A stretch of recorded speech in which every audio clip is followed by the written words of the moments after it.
Hi everyone, Dina Kraft here, District Technology Coach. I wanted to look at Google Docs today because I feel like this is a feature that a lot of people are already using or they have interest in using with their colleagues or with their students. And so I wanted to go over an overview with it and show you a couple of the cool features that Google Docs has to offer. We are currently in our drive. We can find our drive by going to the waffle in the top right hand corner of our screen. That is where our drive is. You can also see that Google Docs is here. I could click on that application, but I like to create my docs directly within my drive so that I can go ahead and organize them. I can do that by adding the new sign and then hitting Google Docs, or I can right click and tap Google Docs. Now you can see automatically that Google Docs is kind of like the equivalent of Microsoft Word. So there are a lot of features that you're going to see that look very similar to Microsoft Word.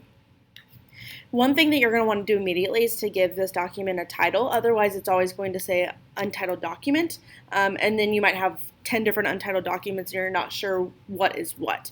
So the first thing I do is I give it a title. I'm just going to call this Practice.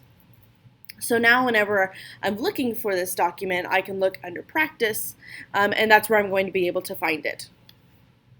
There are many menus, again, very similar to Microsoft Word. You have your file menu that has a lot of the same settings where you can find to print something or to download it as Microsoft Word document. You can make a copy of it. There's a lot of things that you can do here. One thing I really love about Google Docs is, number one, it saves everything automatically, so there is no save button. It saves every single keystroke you do, so you can't lose anything, which is phenomenal.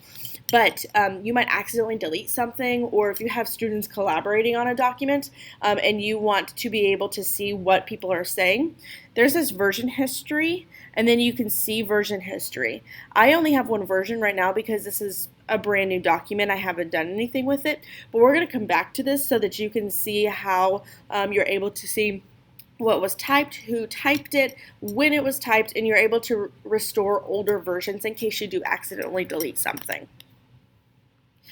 We have our edit menu, our view menu. This is, again, like the actual view, what it looks like. Insert, this is where you can put pictures, different links. A text box is a little bit different in Docs compared to Word. So in order to insert a text box, you actually have to do a drawing, and then you hit New. And then the text box feature looks very similar to within Word.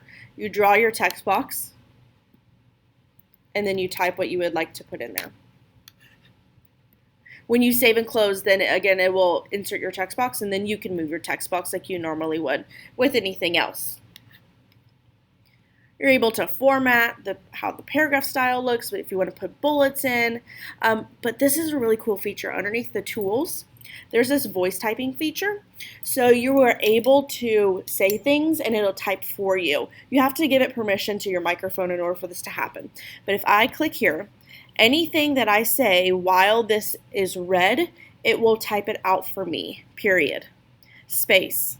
I can go to a whole new sentence, comma, and it will type everything that I say, period. New line. This is a really great feature for students who might be a slow typer, comma, or maybe they don't have the ability to type, comma. So this is a wonderful feature that students can use, that teachers can use, that literally types out word for word what you say. Once you click off that microphone, it goes back to normal. So this is like anything else. There very well may be misspellings, or there might be, it may have not picked up exactly what I said. Like right here it says, anything that I say while this is read, that's the wrong type of read. So students will still need to, go through and edit and revise and things like that. But this is a really great feature that could help save time. That is really great for accommodations. That is just a good feature that Google Docs has that I would utilize with some of my students.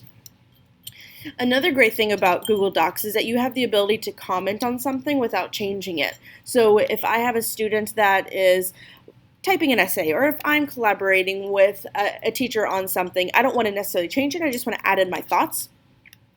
There's this little box right here with a plus sign, it says add comment. Wherever my cursor is, that's where it is going to be located at. So my comment is going to be, you can see the yellow box, that's where my comment is going to be put in. So I could say, fix this sentence.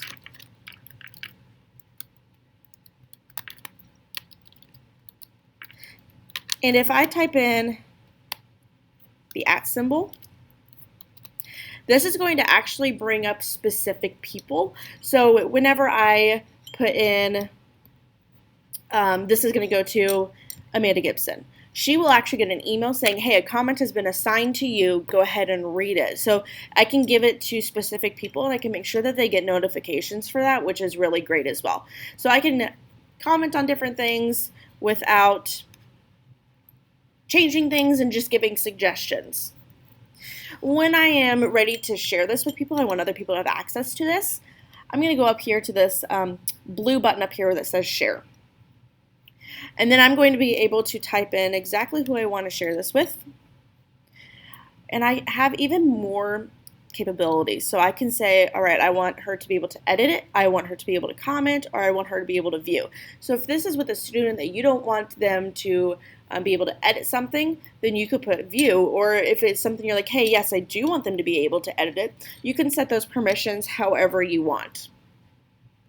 There are also advanced permissions. So if you wanted to see specifically who has different access on within this document, this is where you would see that.